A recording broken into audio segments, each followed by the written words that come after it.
بسم الله الرحمن الرحيم. الحمد لله رب العالمين، والعاقبة للمتقين ولا عدوان إلا على الظالمين، وأشهد أن لا إله إلا الله وحده لا شريك له، وأشهد أن محمدًا عبده ورسوله وصفيه من خلقه وحبيبه. أما بعد، فسلام الله عليكم ورحمته وبركاته. وعن إن شاء الله عز وجل ولا يلسكو دايدونا إلى أن وحكت المانو قضية تاريخية وهرين نوصى مرتين سويا الكومة الإسلام كالين مهمة كله. مركا لغا ورمي إن تاريخها لغا الشيكيو والله إذا تاريخ لغا ورمي أنا وحلوغو حشا qiimaha ku jiray qofka bilaadanka fi aakhiraba inuu ku badbaado la rajaynayo. arrinka waxa kamida adduunka way yar tahay inay dhacdo soo marto aan mid u eeg hore u dhicin. adduunka dhacdooyinka ugu ka aad bay ugu yar yihiin, laakiin taariikhdu in badan uu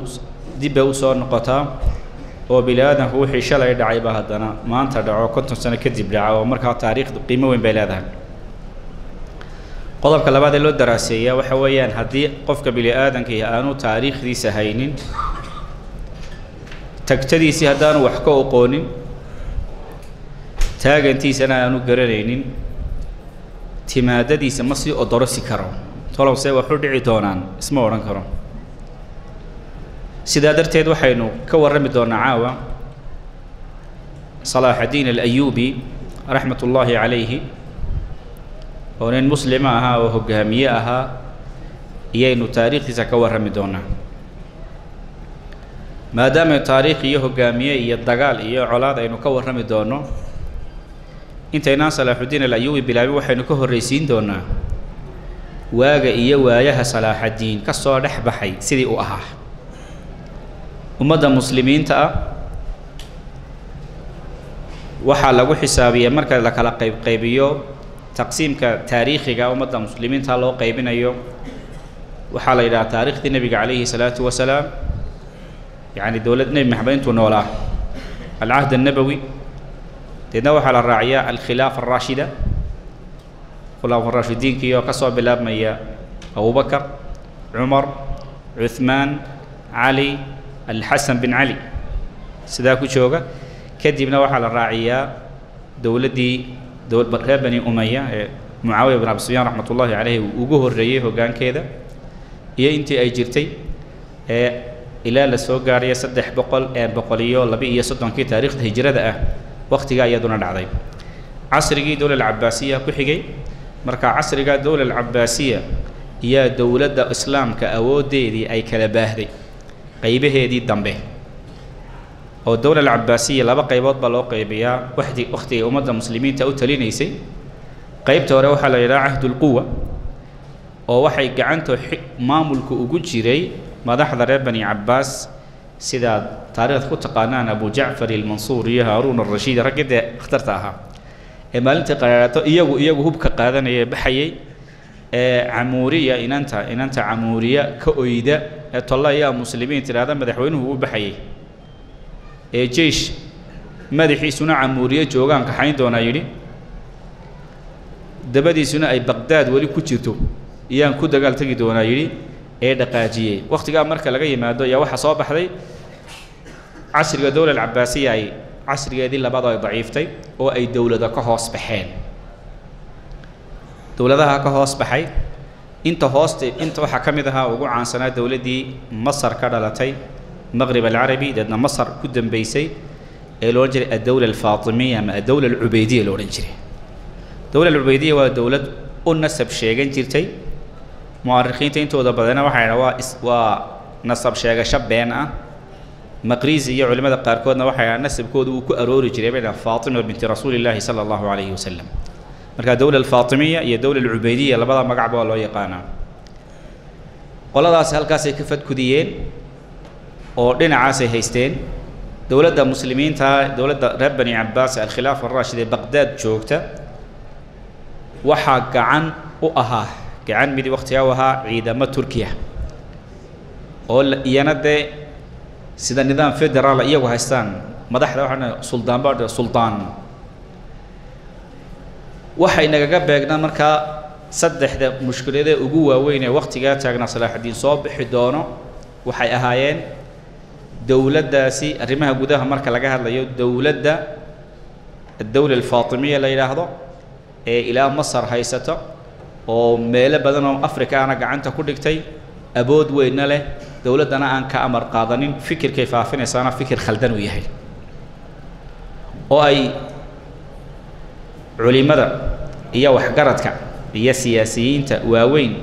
أن إيجا لمد أهين هوس بلودي الجري واتينو تاريخ تكو آخر مكان وآخرينه شيخ الله يلاحظه شيخ الله يلاحظه أبو محمد القيرواني مذهب كان مالكي ما كان حسابين يا مالك اللباط الله يلاحظ مذهب كان يا وقت كان ولا يوحو سمايستي أي وعد بستي حافظها وإلى لي وحشيخه لقوا إلى دي أي بعد عربستي مذهب كان مالك نوابض ونصب شيخ تايون من كل بعض باتها مالك الصغير بالقوا إلى هذا إمام مالك نما ما جعل إلا سمايستو كلب حراسة أي جارهان واشمانهان إلى ليها الله سمايستو كلب ماشي أيه دامر هدانو أهين ولبا الإمام مالك حديثنا نبي وكسوريا الركات المامية شيخ مركز رحم الله مالكا إلى إمام مالك هون حريستين لو عاش في زماننا هذا وقت كان أنه لا لها لاتخذ 10 أو أسدا ضاريا أما وحو عربسان لها وحو للباح تدقاضا أما تبال أيبو سميسان لها بالوقت هاتو جوغ أنا والله وقال علماء الشرحيان محايو كذا علماء أهل السنة يقولون كشيعة داس فاطميين تشيغا جري وقت قاسي ديلي جيرين هابينكي لقادي جري قادة اغتيالي وأساسينيشن بال لقو ديلي جري علماء دا هذا شيء أقول عقود لك شامك لو صاص على أيقو محيا هذا داء وعيوب إنه داء ديار قرابة ده وحي لهاي تبارك وتعالى دعي هاد قدري هاد لكنه ديار قرابة كعه يوجد قضب كلا بعد أمة المسلمين تا هيست وقت جاوحوها قضب كل أورنج جودها لا حريري مسلمين تا مذاهب تا هذا جو مشغول سنة كاسي كيو خطر سلام ما شيء لكن مذاهب تا إسحايسية إيو مصلحة السياسة كاركة أو نكان يروحوا هايستا مقالة هبلايو لقى يابين عراق موصلنا نهايستو حلبنا نهايستو دمشقنا نهايستو أنا ساسك على هاي مركاني والله ماشي سا يوحوا جيسا كو هايستي أنت أنا ولا يحسعوناي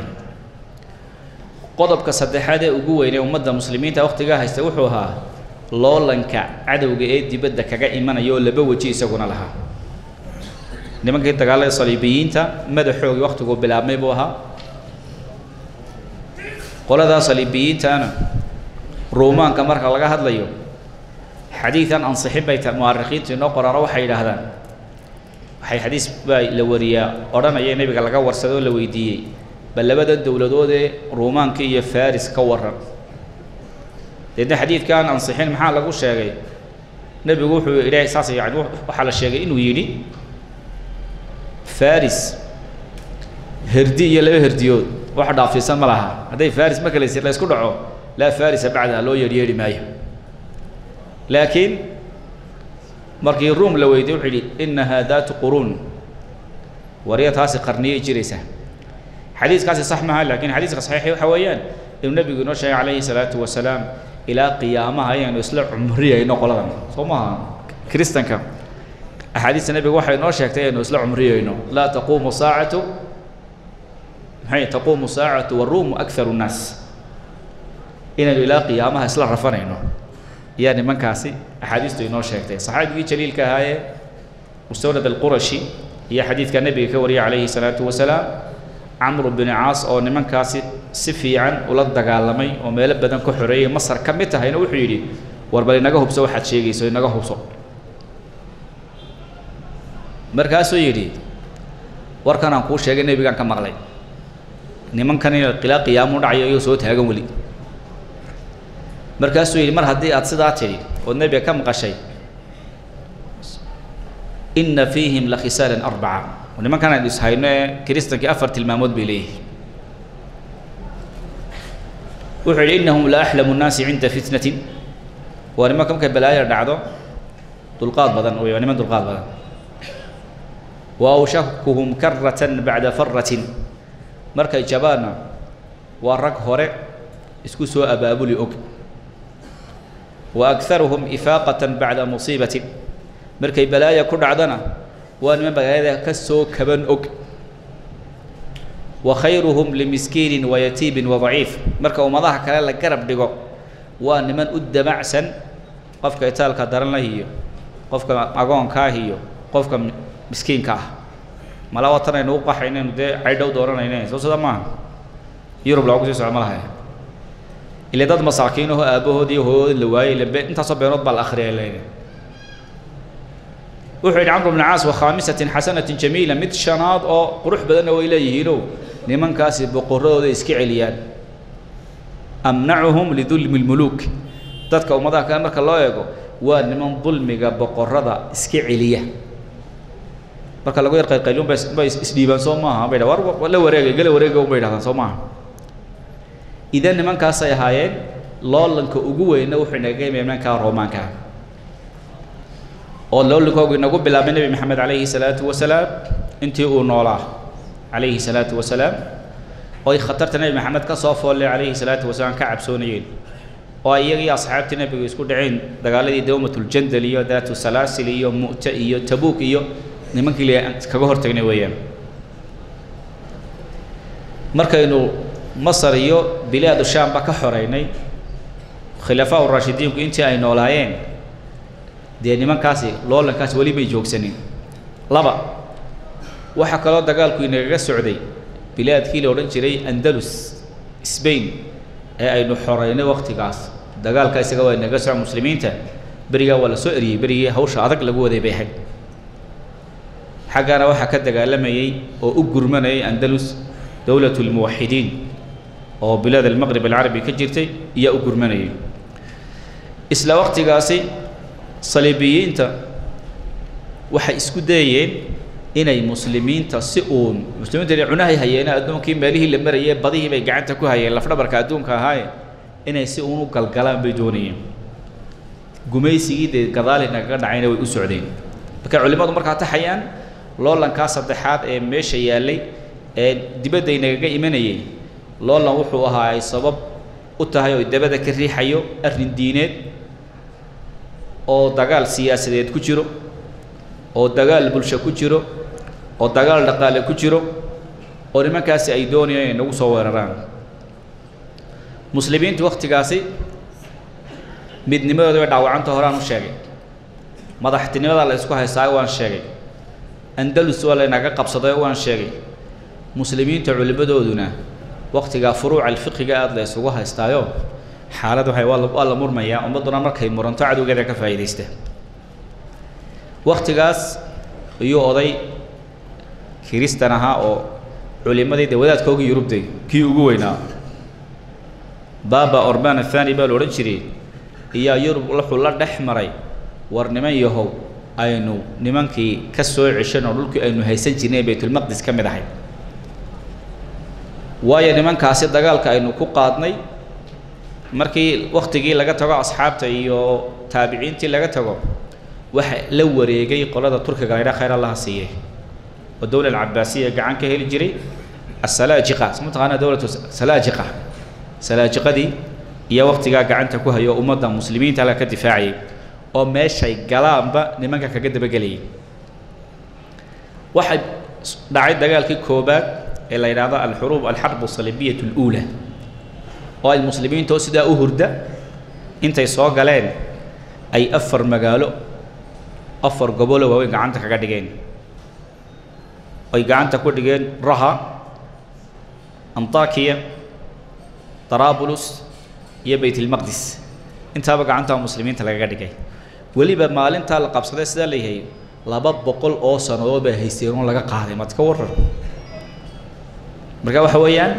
culays ba waqtiga taagna Salaaxdiin raxmatullaahi calayhi oo soo bixi doono dadka muslimiinta ah ee waqtigaa joogay waxay isku dayeen gaaladii ku soo duushay inay ku sii adkeeyaan muslimiinta oo ay sii jilciyaan sababihii muslimiinta jilciyey inay sii baahiyaan bay ugu talagaleen waxay isku dayeen inay muslimiintu si aanay manaadiqda iyo dhulka ay qabsadeen dib aanay ugu soo noqonin laga qabsaday aanay dibba u hunguraynin inay ka ilaaliyaan xidhiidhka muslimiinta masar iyo ciraaq iyo shaam intaa inuu xidhiidh dhex maray diideen mar xoog hadday ku geli karaan way gelayaan dariiqa cadowan la mari karin ka dhigayaan mar kalena muslimiinta ayay kala sasabanayaan oo qaar lacag siinayaan oo qaar oo maxana qaar ay la heshiinayaan oo qaar ay ku kacsan yihiin waxay samaysteen dhufaysyo adag iyo qalcado aan loo mari karin meesha waxay rabaan inay ku xididaystaan laakiin muslimiinta markuu shay weyn ku dhaco u gilgilaa soo maaha hurdada laga kaca mar bay taal wuxuu noqdaba deedna arrinkaasi wuxuu gilgilay baytulmaqdisna waa la qabsaday ummadda muslimiinta uu gilgilay dowlad alcabaasiya waqtigaa aynu sheegnay dowlad almarkaziya dowladdii maxaan ahaye dowladdii dhexe awood badan ma lahaye garabkii masare ugu xoog weynaan uu ka go-an yahay waanu sheegnay nimanka salaajiqada la yidhaahdo ee turkiga ku abtirsada nimankaasaa ugu badnaa oo nimankii hor joogay ahaa nimankaa waxaa kacay culimadii muslimiinta ee gaar ahaan dimashq iyo xalab iyo taraabulus joogay baa kacay dadkaa la dhiirigeliyey waxaa kale culimmadu sameeyeen oo ay ka qayb qaateen dadka inay kutub qoraan oo dadka jihaadka ku dhiirigeliyeen waxaa aada loo xusaa faqiihii shaaficiga ahaa ee cali ibnu taahir assulami raxmat ullaahi calayh ninkaasi waa ninka sheegay ee yidhi muslimiina idinkuna waa iska hurudaan dagaalkan iminka bariga laynagaga soo qaaday iyo sharqiga laynagaga soo qaaday ee maxaa dee lagu hayo baytulmaqdis iyo eryadan lagu hayo iyo dagaalka andalus waa dagaal midaysan ee meesha iskaga kaca muslimiintu intaa kumay dayna almushaaraka alficliya waxaan ka hadlayaa culimada iyo qudaadii waxay dagaalka waxay uga qayb galeen si qalinkooda iyo gacantooda iyo hantidooda ka qayb galeen waxaa laga sheekeeyaa ibnu sulayxa sheekh la yidhaha raxmat ullaahi calayhi qaadiga maxamed ibn cabdillaahi ibn mansuur oo ibnu sulayxa loo yaqaano iyaa aabbihii wuxuu ka geeriyooday xisniga la yidhaahdo jibla uu ka geeriyooday qalcaddii buu mas-uul ka noqday qalcaddiina waxaa cunaqabatayn ku soo horreeyay kiristanka oo dhan walba waa laga maray faransiiska qoladii ka timi iyo taariikhda hijriga 449 markay ahayd ama taariikhda milaagu 1100 markay ahayd iyo ay soo weerareen magaaladii baa dhan walba laga maray ee dagaalku mar waa farsamee ninkaas 4-5 jeer iyo nimankii farsamo kaga badiyay waa sheekh waa caalim isagana waqtiga meesha haysta ibnu sulayx wuxuu sameeyay markii koobaad dagaalka ay dadka intee propaganda haday in la sameeyo dagaalka afka ah iyo kaga badiyay muxuu sameeyay wuxuu yidhi ninka ciidankii Shaam ugu xigay dawlad Saljuuqiya oo nin la oran jiray Baryaaruq uu haysan jiray iyo wuxuu dhexgeliyay iyagii soo u gaarsiiyay buu dhexgeliyay in ciidankaasi soo baxay oo ciidankani ree Jibla waxa isku dhiibi laayeen ay tahay ciidan muslimiina in yaridii soo jira oo ciidanka bilaadu Shaam ka yimi oo hogaamiyahaasi wato deedo waa ka yaaceen markay meelo muddo socdeen ay basaasiinta warkooda dirteen bay waxaas aan waxba ka jirin ay soo ogaadeen wadaadkii magaaladiisii baa la isku soo laabayday deedna warka loo geeyo haddana wuxuu yidhi ciidankii masaarida masarka in yar soo jira gurmadkii masar baa in yar soo jira haddana cagahay wax ka dayeen mar saddexaadkii bay dhaqdhaqaaqeen qoladii nasarada ahayd liqaar deegaana jiray ayaa dhaqaaqay oo iyagii baabadee uu ka dareemay kulkaasuu yidhi war la heshiinayna nimankane idinkaas kristantiyiin la soo heshiiya oo marka koobaad haynoo yimaadaan ciidanku yaanu soo galineen 300 oo nimanka dee madaxda oo xulkoogii ha soo galaan meesha magaalada haynoo soo galaan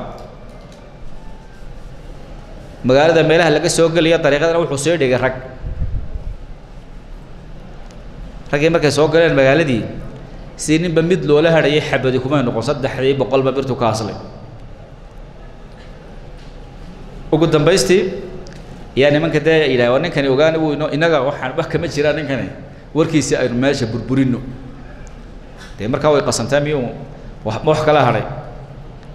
deedna ciidankiisii buu yidhi waa la dagaalamaya anigaa u baxaye markaan u baxno dee sidii rag baqay waanu soo jabi doonaaye qalcadeennan gidaaradeeda waxaad ka wada samaysaan dusmaad ka wada bixi kartaan si degdeg uga bixi kartaan deedna odagii ciidankiisii sheekhi oo ciidankiisii koox ka haysta u baxay deedna sidii wax jawaab ay iska soo dhigeen deedna orod bay ku soo galeen qalcadii dee orod baa looga soo dabagalay ciidamada la diyaariyay dhan walba intay ka bixeen bay xagga dambe kaga soo wareegeen oo dhabar jabiyay deedna sidaas ay u noqotay taariikhda waxyaalaha ugu cajabta badan ee muslimiintu ay nimanka ku hor joogeen dagaalka muslimiinta ay ku jireen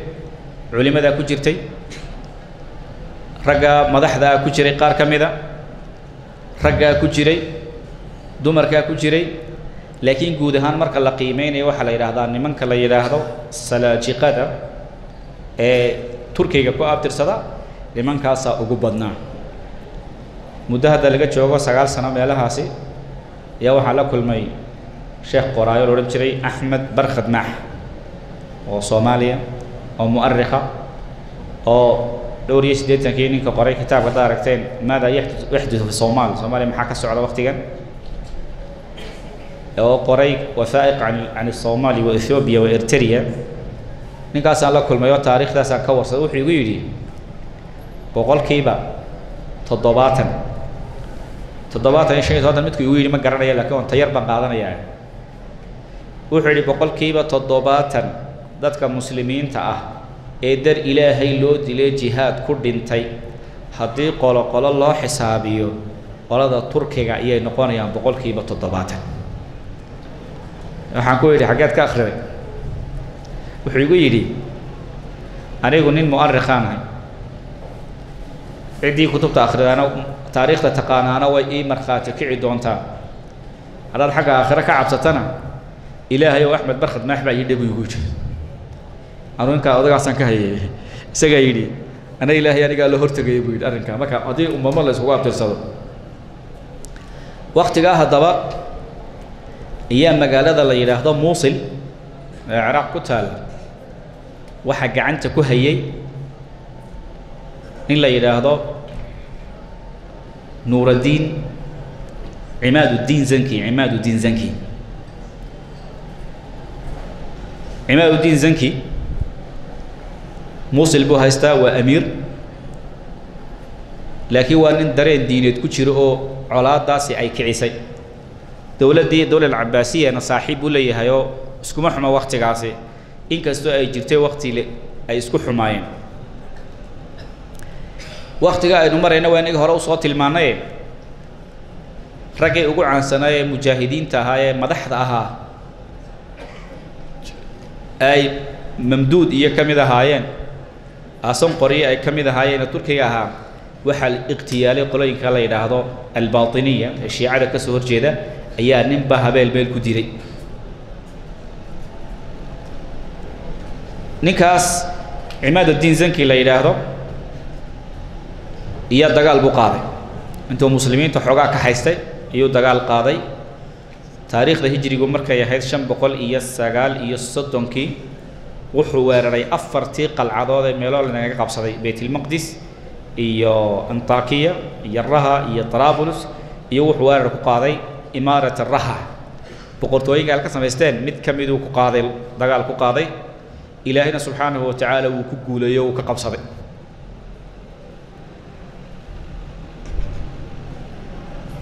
مركز سدان لليه هاي دجال كاو قبصنا يو حد عيا دجال كي مسلمين تلاقي سيفيي ملاقي سيفيين يلاقي حق رابع أندلس يا كسعدة ولي بدأ أنت لقى صوت الله مغرب العربي اللي لقى بيميت ليبيا دير يا مغربي تونس يركو يلان يا مسلمين تجاوض الله جوهيا الملك صقلية جزيرة ده هيستا وقال يا بري مركو ماشي قبصي وداد المسلمين تكمل يو يسكت هي وداد كانوا حبوا يدين جري دواد حبوا يدين جري وداد كانوا مالنا فرديا وحكوا شيخ واحد كويتي ما كان شيخ ما هو الرياضي ورك صدوه هلا ما قرنا يا شيخ وحكوا يدي markaanu afrika intaanu andalus ka baxnay afrikaanu galayno gowda ka saarnay eenu dagaal ku soo qaadayno sidaa u galay ayna kana muhammadu min nasrihim sallallahu alayhi wasallam muxuu ugu hiilin waanay maxamed buu ku yiri anigu meeshaas wuxuu ku yiri tay maxamed alayhi salatu wasalaam miyaanad maqal buu fatxu raha xaq dhinaca kale ka akhri buu yiri rahu xoreeyay buu ku yiri raha iyo xoreynayay buu ku yiri way ku qosqosleen boqorkii baa yiri wallahi ninkaas nin kaftama ma warkiisa hal hubiyo nin kaftama ma warkiisa hal hubiyo sidaas oo iyagana warkii ugu tagay in muslimiintii magaaladii raha ay ka qabsadeen dagaal labaad baa la soo qaaday nimankii markay arkeen afartii meelood meel baa la idin ka qabsaday xarbu salibiyya athaniya iyo soo kiciyeen oo sabab ay u ahayd magaalada la qabsaday waxa socday ciidankii Jarmalka iyo ciidankii Faransiiska dagaalka waxay ku wajaheen magaalada Dimashq la yiraahdo ay ku socdeen laakiin Dimashq iyo Mosul iyo salaajiqatu Rum intii meelaha joogtay Ilaahay tabaaraka wa taala uu ku guuleeyay way iska celiyeen way iska caabiyeen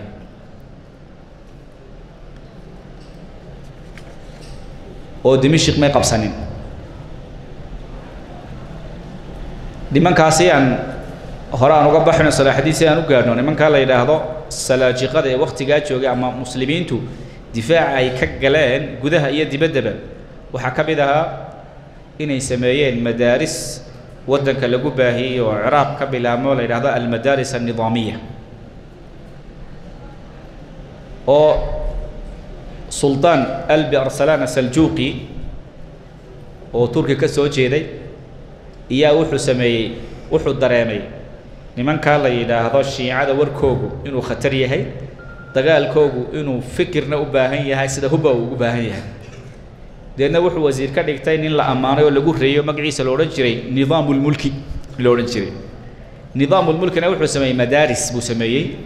culimada muslimiinta ahlu sunnaha meel walba looga yeedhay dadkana lagu barayo fikirka ummadda muslimiinta laga ilaalinayo tashayuca soo weeraraya waxa ka soo baxay oo kamid ahaa ragay ka soo baxay Abu Hamid al-Ghazali rahmatullahi alayhi oo ahaa marka fikirka laga hadlayo ninka fikir ahaan nimankaasi cagta mariyay الرافضة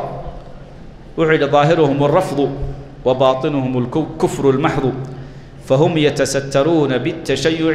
وما هم من الشيعة في شيء وإنما هو قناع يخفون وراءه كيدهم لأهل الإسلام رحمة الله عليه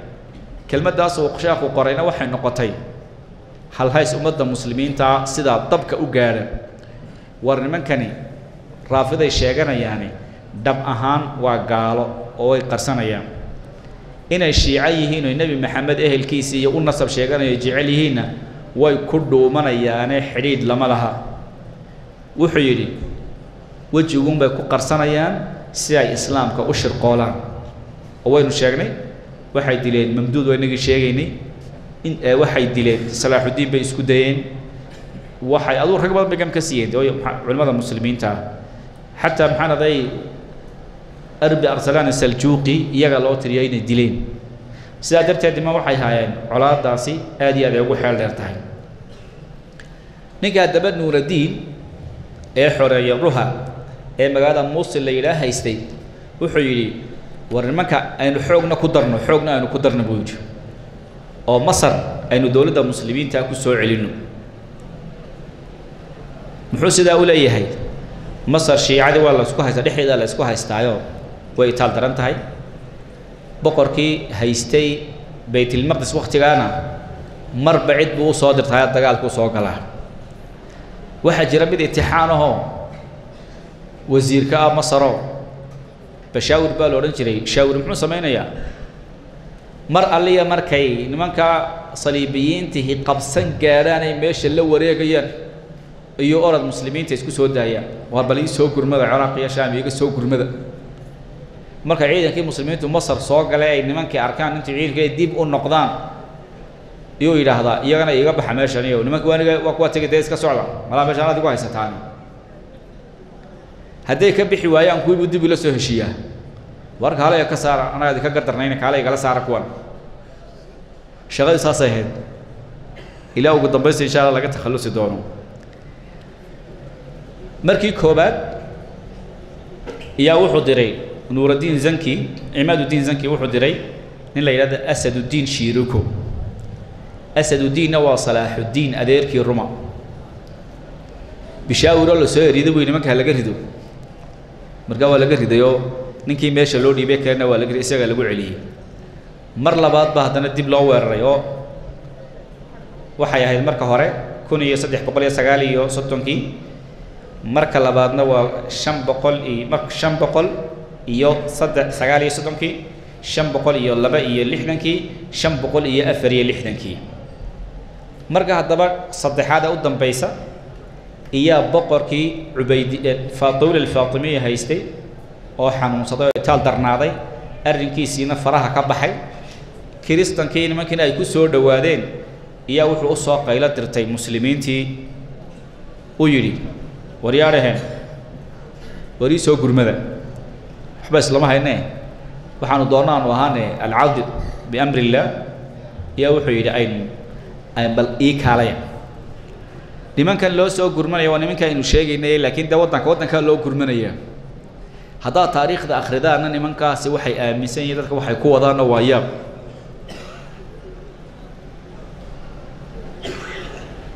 ninkaas ninka horeeya al-qaa'im bi amri Allah al-Faatimi loo rajiri waa ajaa'ibta ugu faraha badan ninka laga hayay qaladii qof haday aqeeyadu ka xumaato oo fiirso wuxuu sameeyo ninkaas markuu meesha qabsaday wuxuu yiri waryaareen dhageysta masaajidada iyo meheradaha waxa lagu qorayaa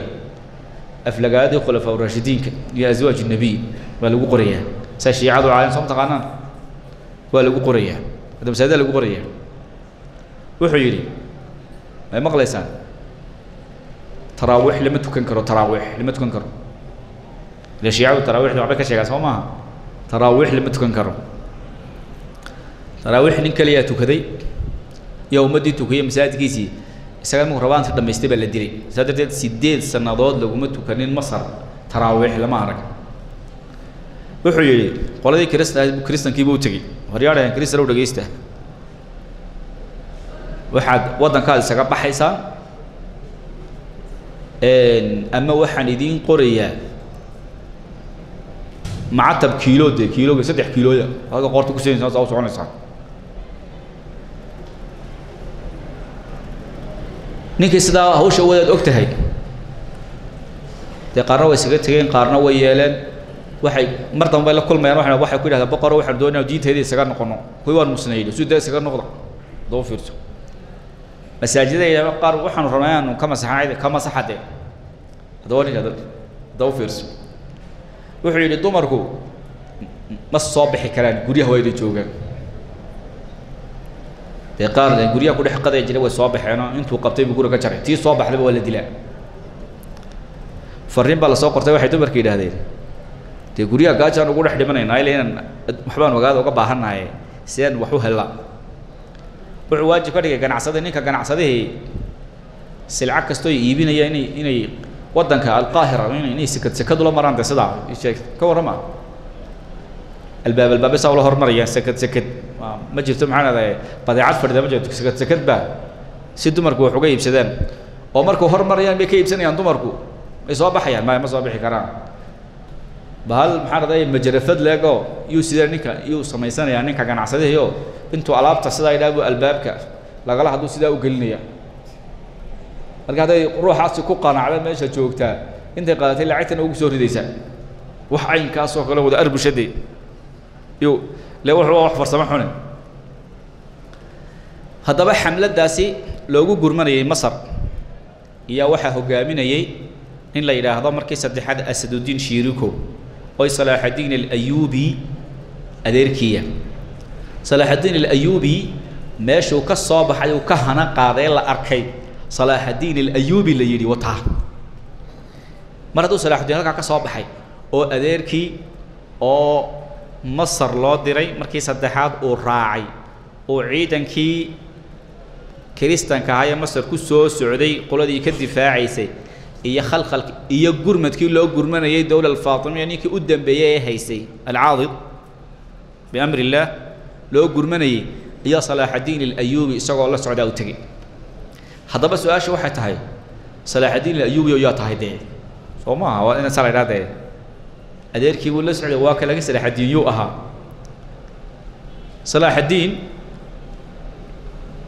يعني كورمها نعدو أها صلاح الدين انتنا كورمن نمنكي waxay qabteen ninkii meeshii way u gurmadeen odaygii dawladda Faatimiya haystay meeshii way u gurmadeen cidii dhibaysana way ka qabteen boqorkiiba iyagu u noqdeen wasiir Salaah الدين adeerkii baa u noqday Asaduddin Shiriko yaa u noqday ninkii aad garanaysaan farsamadiisa ma garanaysaan farsamadiisa uu sameeyay tiisi buu bilaabay همبر بقول سوق عندنا كوي بلا سو هذا أضو ولا قبته ولا دلينيكي هذا مر لبعض بحكاي بيوح جيريودي نيكي لورين شري بقر كها العادة الأمر جيريودي ديدنا وح جيريودي صلاح الدين أديركي بجيريودي صلاح الدين بحلكي لجوري جي أديركي هي صلاح الدين نيكينا وحبوك قبتي كوكالوشي عدد سوق يعني مؤمن الخلافة لورين شري حكتي خلافتك هي فاطمي دول الفاطمية لو جداي كان أبو قبطي سقى كريستن كانت ورقة قري ولي بخوف كتلي خوف كتلي هذا بقى وقدام بيستين أو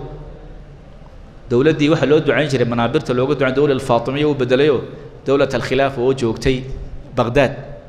يا دعاء الله بلا مصر واحد يكون صاحر أنتي دولة دي مسلمين تكون صابرتك علماء المسلمين تهي هلكا كمان مقنين أو القاضي الفاضل صلاح الدين الأيوبي وحورن شري وضمنا ذا وحنا كحوري سيفت صلاح الدين ما هي وقالنك القاضي الفاضل قالنك قاضي الفاضل يا كحوري بورن شري هذا بس صلاح الدين الأيوبي ويا تهي سؤال شو تها هلكا سات كصوب بحري أدير كابد لسعوتي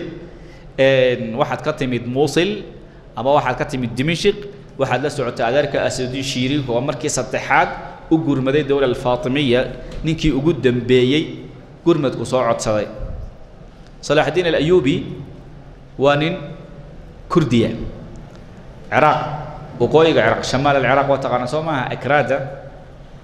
وانين كردية وانين غير شرف لك شيء وانين قالوا إمام الأثير رحمة الله عليه مؤرخي وينه وكل شيء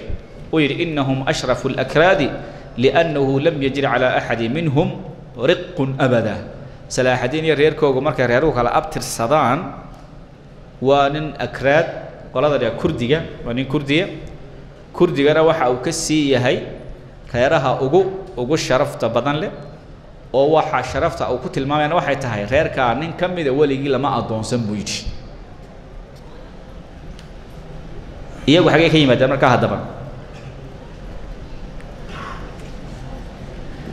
مقالة دي لا يلا هذا عراق تعالى لا يلا تكريت صدام حسين قرش سامو قررسان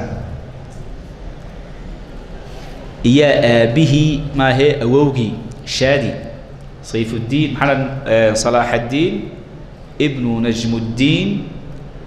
ابن شادي يا ليلى هذا وحكي مادين إن عن أرمن كأرمينيا حقاسي حجين بقى غيره حجين لكن دولة دي دولة العباسية أوردسن أو دولة السلجوقية أي دسن تهاي الدولة دي إذا كأمر قادني سي أي تهاي إيا أووجود شادي إيا شقالة كالنقضي قلعت كتالا مقالة تكرير ليلى هذا أو أي إلى جري جرتي بري هرو إلى بري جاي يقولك هاي سجري نمان كي شغل أورين جري فارس هاي سجري بيرشيانكي العداس أووجي شقالة كالنقضي qalcadda waxaa mas-uul guud ka sii ahaa nin la odhan jiray bahruuz alkhaadim oo ninkii suldaankii suljuuqiga ahaa ee moxamed maligshaah ka amar qaata odaygii wuu dallacay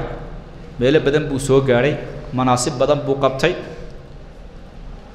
waa salaaxuddiin awowgii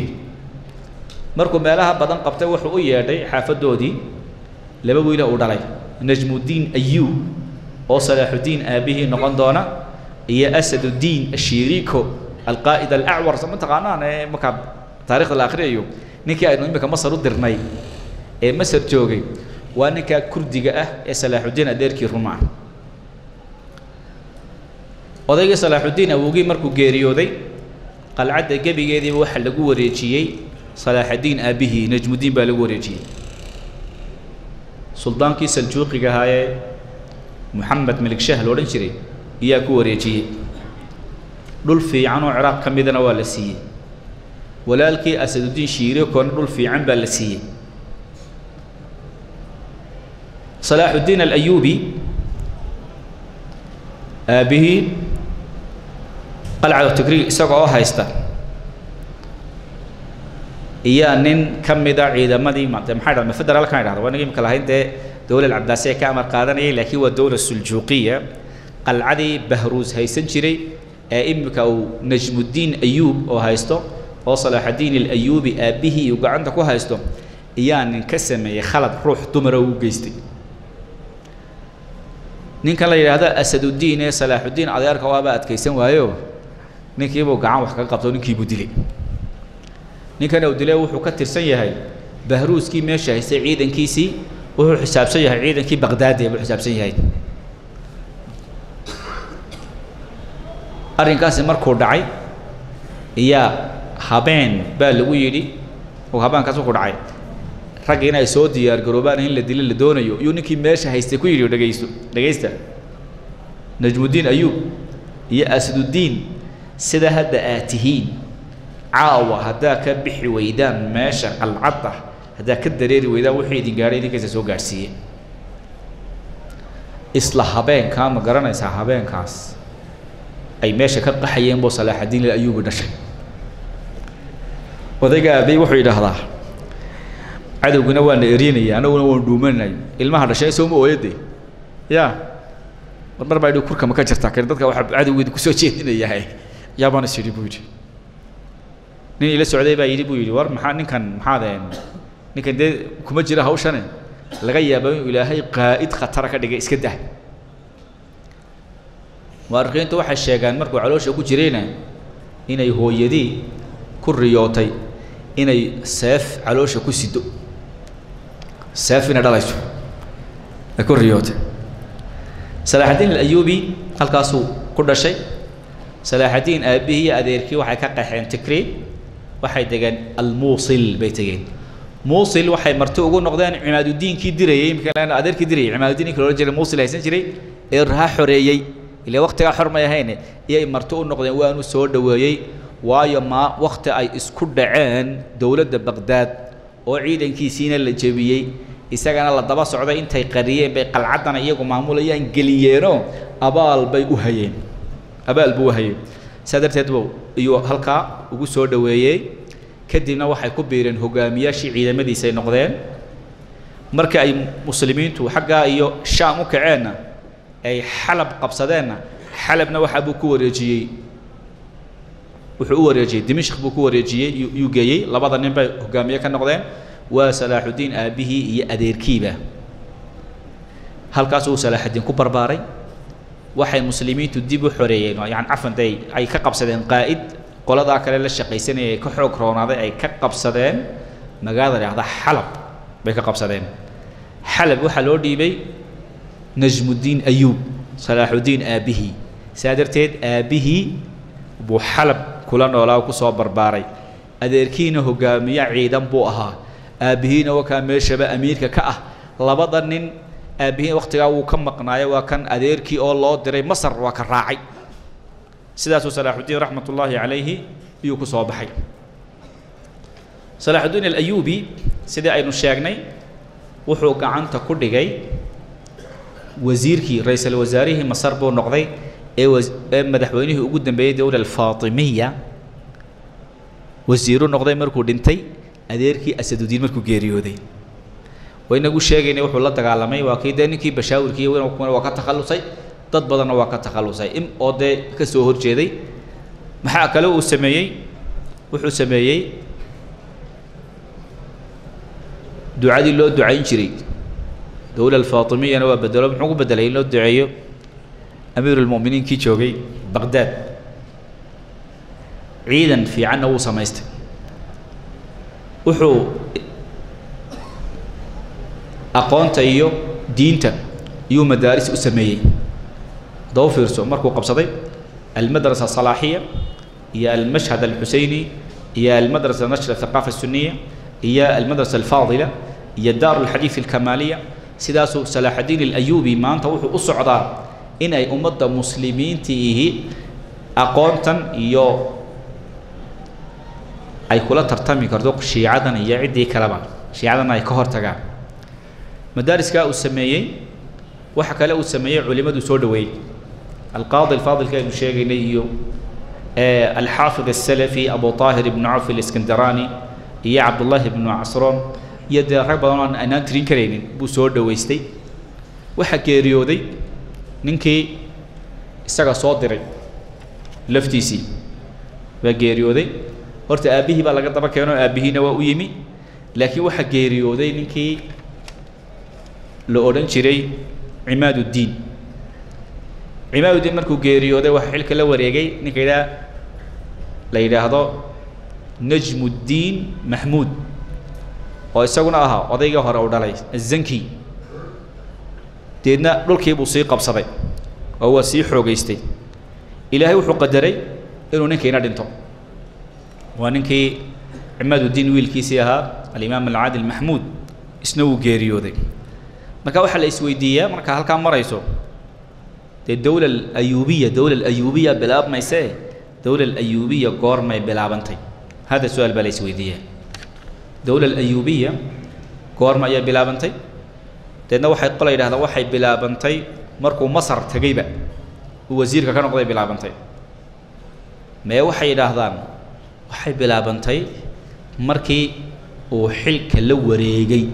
وجيريودي مدحوينه مصر وقت قاس ما واحد هذا مركو جيريودي نكى سجا صادري محمود مركو جيريودي إياه صلاح الدين الأيوبي دولة دي الأيوبي أي بلابنتي صلاح الدين الأيوبي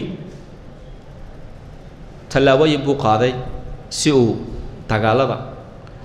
ومضى مسلمين تاي عادوا قد يسجع لين كرتو ما دام يسووا النقضي السلطان كي سجع نقضي مركع سلطان سجع مصر سجع هيستا أضيجي هيسن شريه سجع صادر موصل تعراق iyo bilaad الشام حلب iyo dimashq haysan uu geeriyooday waa la iswada qabsay markuu geeriyooday deena salaaxudiin muxuu ugu talagalay inuu xilka la wareego deena wuxuu gacanta ku dhigay dimashq wuxuu gacanta ku dhigay xalab wuxuu gacanta ku dhigay al-Mosul wuxuu gacanta ku dhigay al-Yaman waxa kale uu ka badbaaday dilkii iyo khiyaamadii inay ku dilaan doonayeen qoladii la oran jiray شيعتي أما باطنية دي دينا أنت وحي كدن بيسي وحي أسو جيستي إنو أوفر زكيت كخارج كا قولين كي كريستان كاها أو رها بلغ حرية بيت المقدس نهايستا مربى مصرنا إلكو سو إيغايا إلى أي سو غارين إنو مدك إيغا كم مديه دغال سوقا هذا دو ما شاء أو يراهدو مكة إيا مدينة حرين يا أو جزيرة العربية يمادو ويل هذا محمد قبر جيسان صوفقنا صلى الله عليه وسلم هل كاس يجاري تنوح يسكت إنه أمد يسكت كانوا إلهي وافجيه أنت سهوستي ستمد وحود ديار قروبي سقى صلاح الدين قائدة نين عدالة له نين أقوان له نين طرقات بدنه نين علماء السود دوية وحو إن براروكسن وسود جده نين عيدما السردان كو سميستي أود بديهين iyo xaqii u soo jeestay magay kristanka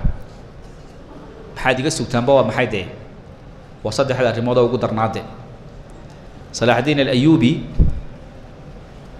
dagaalkii kiristanka dhabarka lagaga jabiyey ee lagaga guulaystay ayuu ahaa hogaamiyihiisii wuxuu ahaa oo kale ninkii baytulmaqdis ka xoreeyey 80 sano in ka badan iyadoo laynaga haystay wuxuu ahaa salaaxaddiin ninkii ka hortagay alxamlata alsaliibiya athalitha weerarkii macatabku dirirka ee duulaankii saddexaad oo ahaa duulaankii ugu xoog badnaa oo ay socdeen boqorkii jarmalka iyo kii faransiiska iyo kii ingiriiska ee la ammaani jiray khatarta waa qalbul asad kala soma shishar dagaalka intaasoo ciidamadoodii wataa ku soo duuleen aynay baytulmaqdis ku qabsadaan ay ugu tala galeen waxa weeyaan waa ninkii maxalay ka hor yimi weeyaan dagaalkii loo odhan jiray xitiin yuu diyaar garoobaya waa dagaalkii furaha u ahaa baytulmaqdis xoreynteeda muslimiinta ayuu diyaariyey muslimiintii buu mideeyey saan sheegay masar iyo ciraaq iyo shaam iyo dimashq iyo xalab iyo ruhadi iyo yamantii muslimiintii waa la xoreeyey wuxuu bilaabay dagaal la yiraahdo ku dhufo ka dhaqaaq tan dagaal weyn la gelintay dagaal ku dhufo ka dhaqaaqa maalinba meel buu kaga dhuftaa waxa soo korodhay baytulmaqdis odaygii gaalkii haystay boqorkii baytulmaqdis inuu baqtiyay markay xaaladdu halkaa marayso iyo muxuu sameeyey waa isku qabsadeen markay wuxuu marday is haystaan ninkii xalab joogay buu yidhi war warka iska daayo adigu andaakiyo weerar andaakiyo ninkii weeraray iyaguna khilaafkii bay isku haystaan andaakiyo qabsadeenba wuxuu heshiis la galay qolooyinkii ayuu heshiis kala gaargaara nin walba qalcad biska kiristanka ahaa nin walba si gaara ula galay salaaxudiin kii Tarabulusiyo kii Antakiyaba heshiis bay ahaa kii Antakiya isagu ka baxay deedna wuxuu yidhi waxaad weerartaa meesha karkhi la yidhaah haddana weerara iyo shawbak iyo safuuriya intiiba waa la weeraray wuxuu yidhi dabariyo weerara markaa wuxuu ninkan wax kale u socda isagu dabariyo meesha la yidhaah weer dabariyo weerareen dabariyo markay weerareen dabariyo waxa weeye waa magaalo weyn waa qalcad weyn way kicinaysaa nimankii kiristanka ahaa isagu ragga weerarka ku jira kuma jira dee isagu inankiisii al-afdal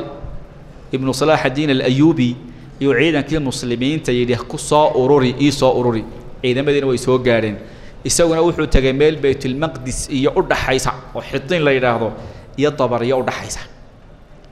kii dabariyo la erinayaa meeshii ma galay baytulmaqdis gaalada waxa uu shir weyn oo shir degdeg ah loo fadhiistay oo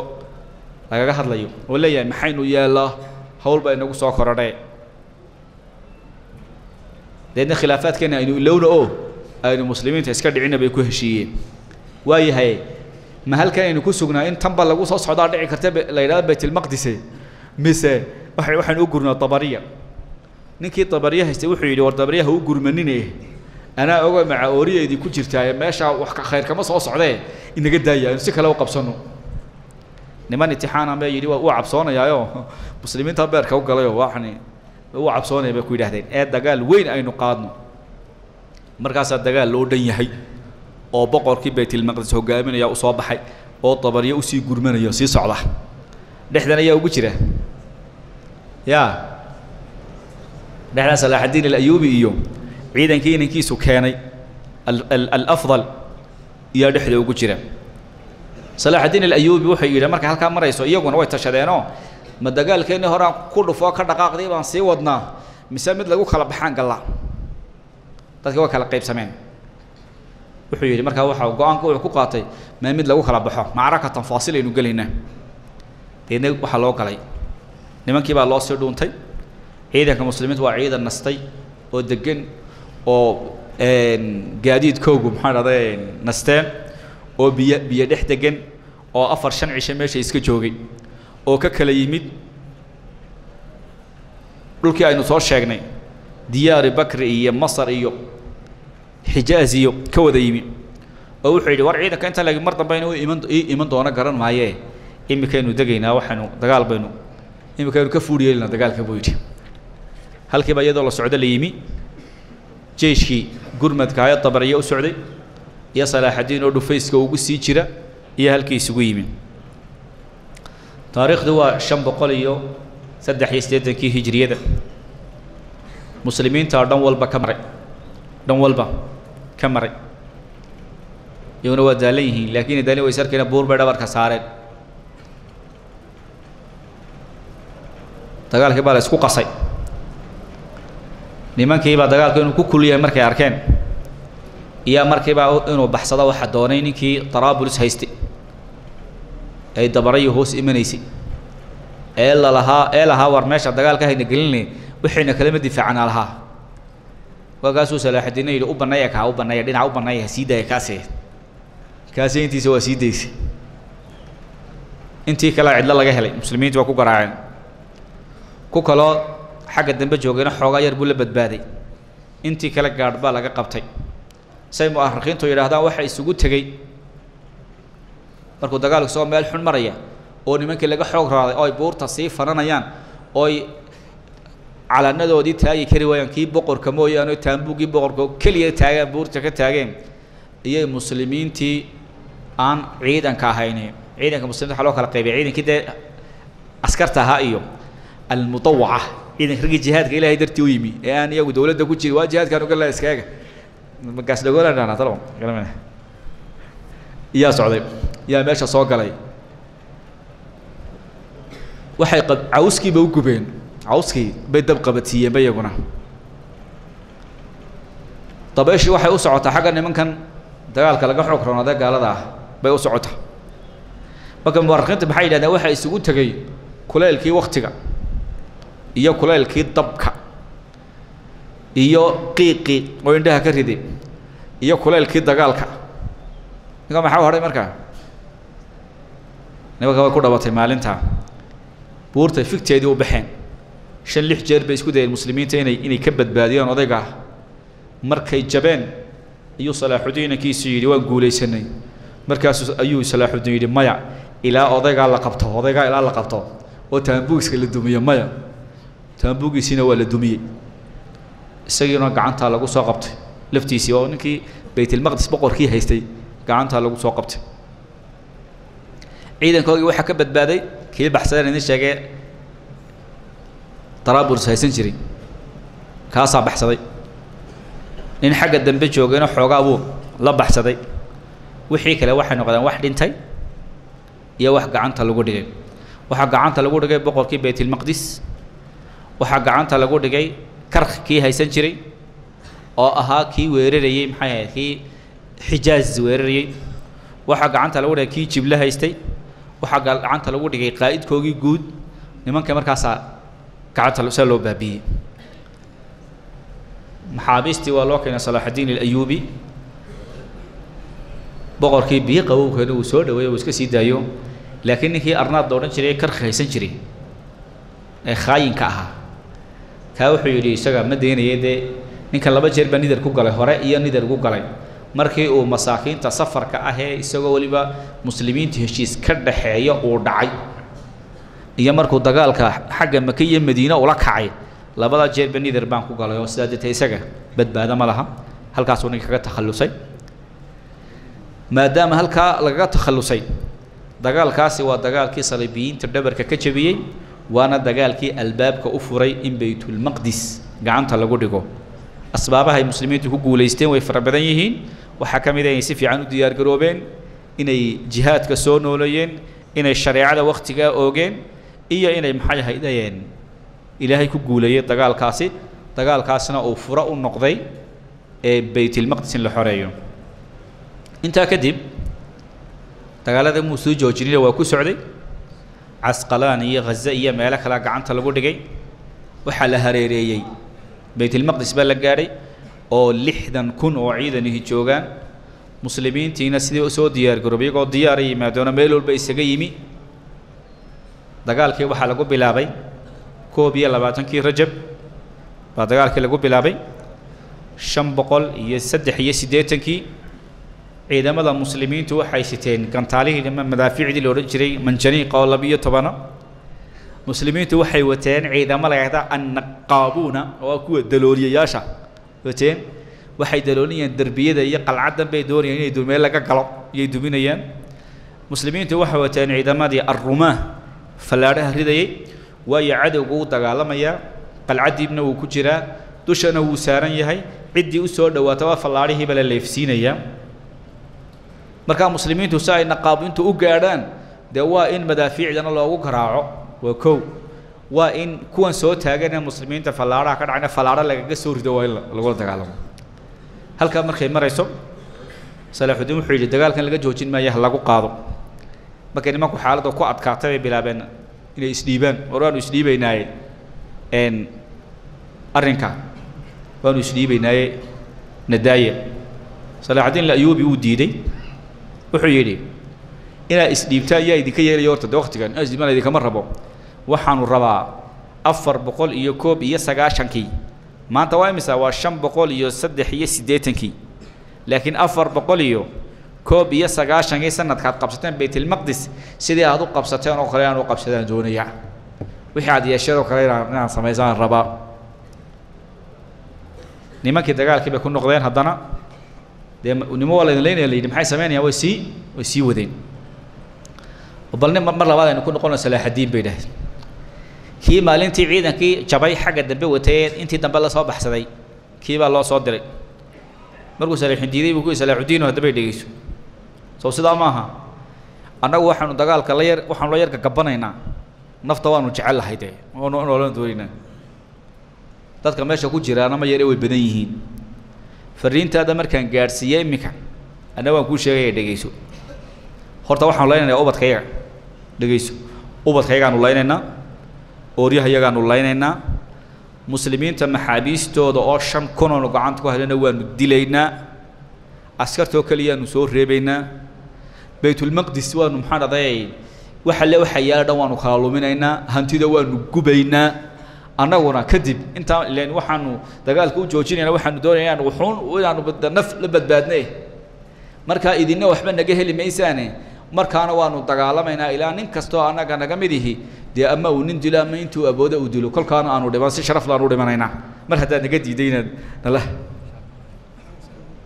hay insha allah deedna muxuu yidhi markaa wuxuu yidhi haddaba markuu taliil la rogrogay baa la yidhi war maya aynu meesha aynu xorayno meesha aynu nimanka aynu iska sii dayno deedna wuxuu yidhi nidar baan galay deedna waxaa lagu yidhi waxaa lagu gelayaa shuruud daad adigu dhigto yaa lagu gelayaa meesha shuruuddii maxay noqotay baytilmaqdis in nimankan ay soo dhiibaan oo ay gacanta ku dhigaan baytilmaqdis inay sida salaaxudiin yeelay ay doortaan oo ah in laga qaato madax furasho cid kastoo iyaga ka mida baytilmaqdis markaa waxay soo wareejiyeen bishii shacbaan raalli ahada bishii waxay soo wareejiyeen rajab 27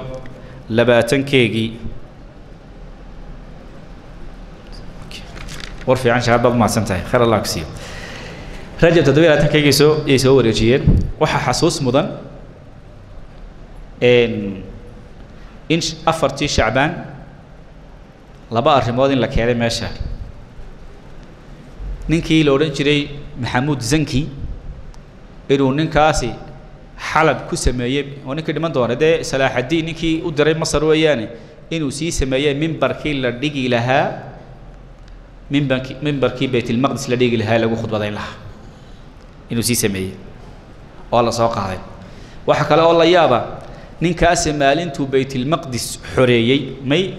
salaaxadiin al-ayuubi maalintuu xalab xoreeyey inuu nin kale gabay tiriyey waxaa loodhan jiray muxyidiin zaki baa la odhan jiray wuxuu yidhi xalabtaad gacanta ku dhigtay fafatxuka xalaban bisayfi mubashirun bifutuuxi lqudsi fii rajabi muxuu yidhi fii safarin salaaxudiin oo xoreynta aada xoreysay maanta xalab ee aada muslimiinta ku soo dartay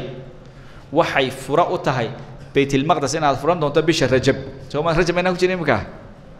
isku sanad maaha laakiin muxuu yidhi isku sanad maaha laakiin waa rajab waa laba biloodo laakiin safar iyo rajaba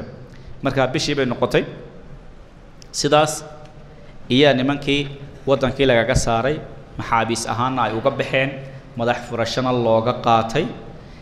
laba ciidan oo kaliya Salaaxudiin al-Ayyubi laba nooc ciidamada kamid ah labadaas unbuu labada la deyn maayo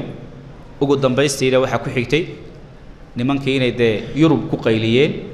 Yurub markii ay ku qayliyeen inay yiraahdaan dagaalkii ugu weyn la soo qaaday aan hore idin ku sheegay xarbu saliibiyya الثالثة oo ay hogaaminayaan saddexda boqor ee ugu weyn Yurub ugu weynaa kii Jarmalka iyo kii Faransiiska iyo kii Ingiriiska waxa kale la yaab loo taariikhda markay maqleenba intaanay dagaalka soo qaadin wadaadkii meesha hogaaminaya magana wadaadkii kicinay reer Yurub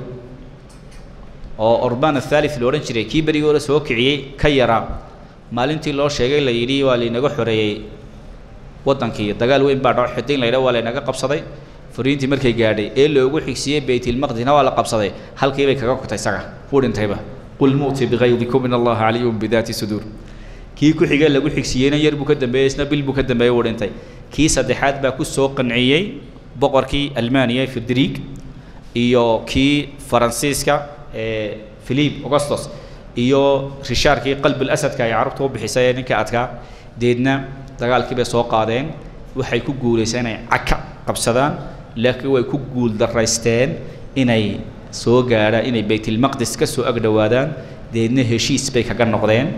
kii Jarmalka isaga dhexdaadu biyo intaanu soo gaarin baa uu qarqoomay kii kale qalb al-asadna dhexdaas lagu dilay isagana markuu dib u noqday way inuu heshiiska la galay Salaaxudiin yaa la diidana isagoo uu la galay uu dagaalamay laakiin dhexdaas lagu dilay isagoo uu dhintay marka sidaas ay ugu guul daraysteen oo xarbu saliibiyya الثالثة dii ugu xoog badnaydna aanay gaadhin midhaheegi Salaaxudiin al-Ayyubi wuxuu ahaa hadaba ninkaas waxaan u baahanahay inuu ka qaadano duruusta ah in cadawgeena saanu uga hortagno aynu dhexdeena isa sifayno diintana aynu u noqono xarakaadka fikriga ee hadaamkana la iska ilaaliyo in dadkana la isku soo dhaweeyo la isku keeno in hadaf iyo ujeedana la yeesho cadawga dhexdiisana inaad il ku yeelato aad ku basaasi karto inagu balayna basaasato maaha oo aad farsamadooda ogaato ilaahayna tabaaraka wa tacaala la isku xidho oo